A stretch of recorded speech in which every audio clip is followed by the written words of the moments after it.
Hey everybody, welcome to the morning market briefing, Tuesday, October 25th, 2022. Hope you are doing well out there. Lots to chat about. We have a very, very busy week this week, as we alluded to not only yesterday, but also teased up a little bit on Friday. Right now, Dow futures down 54 basis points, S&P futures down 37, NASDAQ futures only down 7 basis points. So everything a little bit red, but not to a staggering extent. We get a lot of earnings rolling in. Big afternoon coming up. Let's open up. Ben, talk to us thematically about what you're seeing, and let's lead into GM. Yeah, so really we had what I did in the morning notes this morning was really divided into four types of companies that reported. So you have the consumer, you have the industrial, you have the energy, and you have the supply chain. So on the consumer side, you got the big ticket and the small ticket. On the big ticket, when we're talking about GM, obviously a big item for people, their trucks were selling pretty well. They had a lot better inventory this time around. They're really getting a handle on the chip issue, and that seems like that has faded away. So they're really holding the line on pricing. Operating margins are good.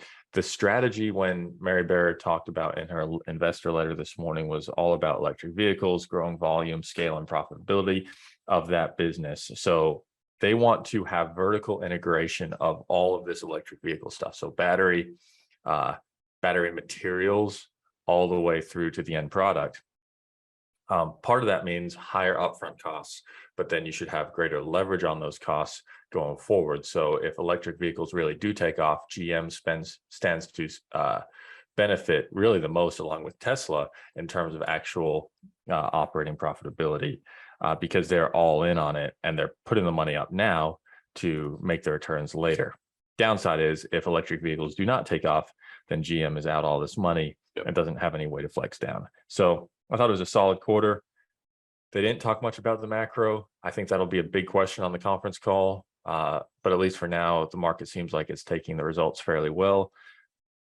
I am going to reserve judgment until after the conference call, though, which is ongoing right now. Yeah, right now, General Motors up about 3%. So nice little move there. The electric vehicles thing, man, I feel like their advertisements are everywhere. And I think they're relatively effective. I mean, I think they're kind of, I forget the exact wording they're using, but it's kind of like an EV for everyone type thing. Maybe that is what it is. If it's not, it should be, but nobody asked me. Ben, what are you seeing kind of on the housing side? Housing side is terrible. Pulte reported earnings today. Pulte is a very middle of the road builder. Average selling price is $545,000. That is up 15% from last year, and it's up 3% from Q2. But the problem is right now, the COO is retiring on January 1. He sees the writing on the wall. They're actually walking away from land. So think about it. If you have an option on a land, you probably intend to exercise that option. Otherwise, you wouldn't have spent the money on the option in the first place, especially in a tight environment. So to just walk away from that option, not develop that, is pretty significant. So that's number two. And the number three is your cancellation rates now are rising faster and faster. Last quarter, they were already elevated at 15%. This quarter, you're talking 24% cancellation rate. A quarter of all Pulte homes are being canceled. And in the past, they've talked about the underlying fundamental drivers, the demographics, the home desire for home ownership, home formation. Well, that no comment this time around. They just said demand clearly slowed in the period as dramatically higher interest rates created financial and psychological hurdles for potential home buyers. So again, this is not just sticker shock anymore. This is people can't afford these.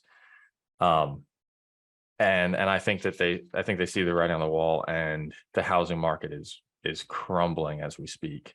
So it'll be interesting to see how quickly we can reach some sort of equilibrium, because right now the financing costs are very high, home prices are high. How quickly those correct, and which one of those corrects, can really determine where home prices go from here. Ben, question for you. Do you give management any kind of credit for walking away from some of these land deals? I mean, I know, like, thinking specifically of the Atlanta market, kind of locally here, if you go back to the housing crisis of 08 and 09, There was kind of this red area around extended outside of 285 that they kind of called the ring of death, where it was essentially Atlanta continued to grow, continued to sprawl. All of this land was acquired kind of around. I'm looking at you. I should probably be doing this on the camera. But all of this land kind of just kept getting acquired, and they just sat on it. And it got devalued. Do you give them any credit for backing away from some of these things? I give them a bit of credit, especially because they certainly have the cash on the balance sheet if they want to exercise these land deals. I think right now, I think that they are really scared about where the market is, and I think that they. So it's an obvious choice. I think it's a fairly obvious choice for them. But I mean, to their credit, I mean, they're in a position of strength going into this, so they can afford to do that versus some home builders who might not be in such a position of strength. They have to exercise because they have to sell the next house because they have to pay back their debt. And Pulte's not in that situation.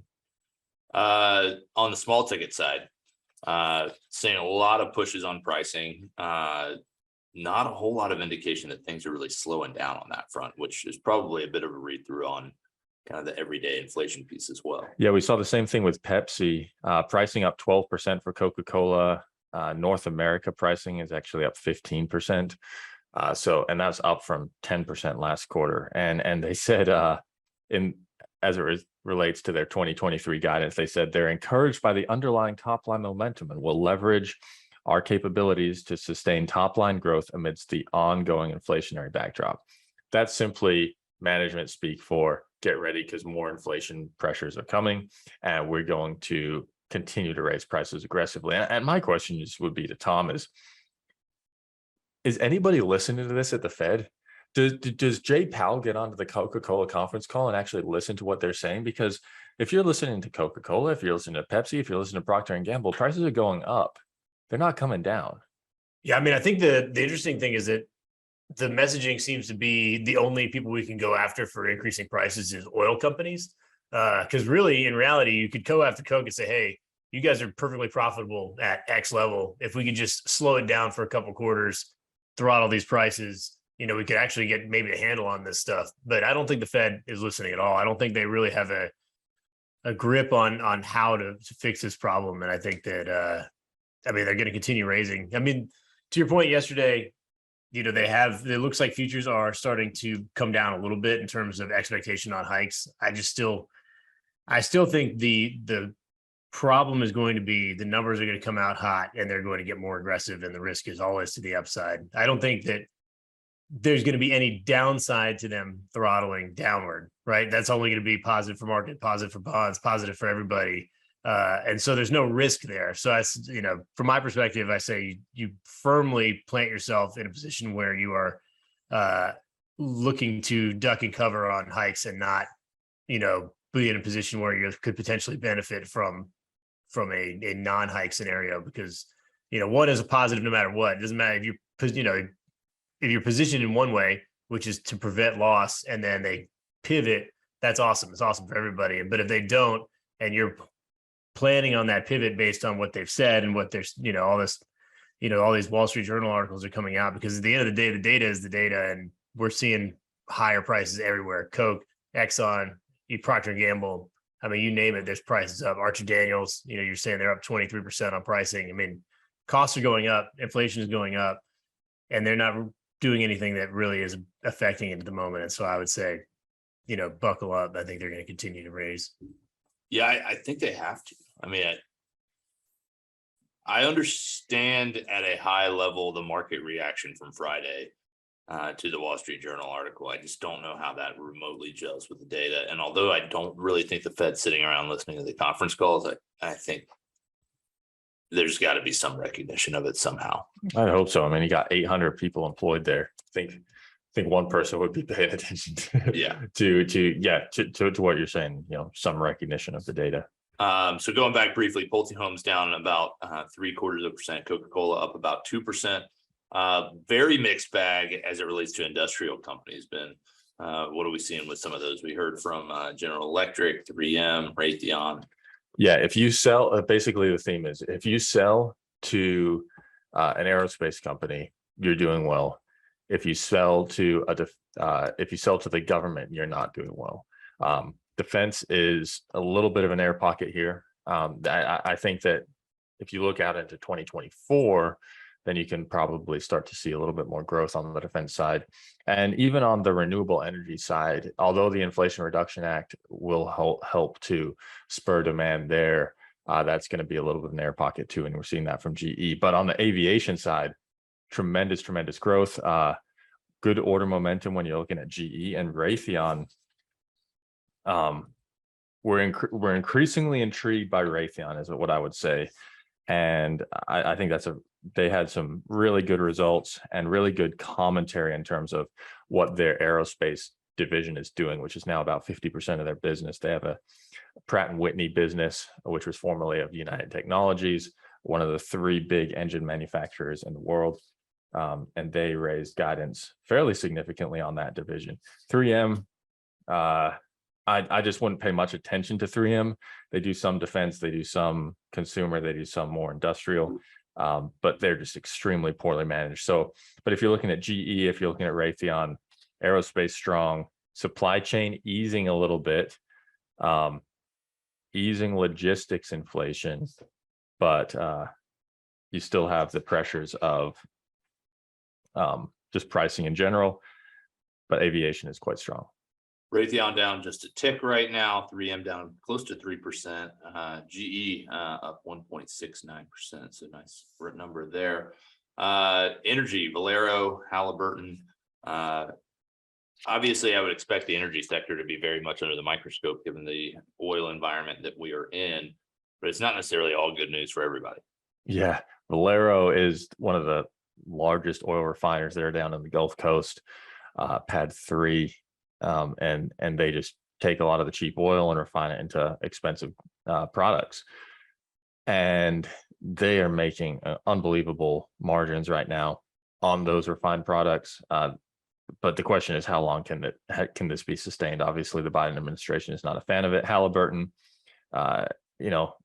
Schlumberger, or SLB now as it's called, reported on Friday. And Schlumberger and Halliburton are in similar markets.